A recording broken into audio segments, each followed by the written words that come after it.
সকালবেলা চোখ খুলে ঘুম থেকে ওঠা মানেই শুরু হয়ে যায় বদমাশি।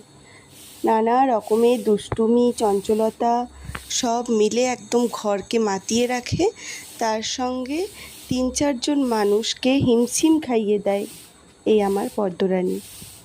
সারা দিন ওর কাজ এটা ফেলা ওটা ভাঙা, এটা নিয়ে ছুঁড়ে দেওয়া, ওটা নিয়ে এদিকে জলের মধ্যে ফেলে দেওয়া, সব উল্টে দেওয়া, এই করে যাচ্ছে।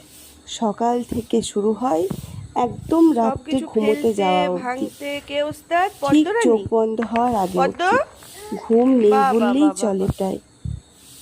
বড্ড কম ঘুম। আর কিভাবে যে এই স্টেজটা পেরোবে জানি না। খাবার খাওয়ার নাম নেই, শুধু এই নোংরা তুলে মুখে দেয়, ওই নোংরা তুলে মুখে দেয়। ওগুলোতে ওর খুব নেশা। আর ঘরের কোনো জিনিস আর আস্ত রাখছে না।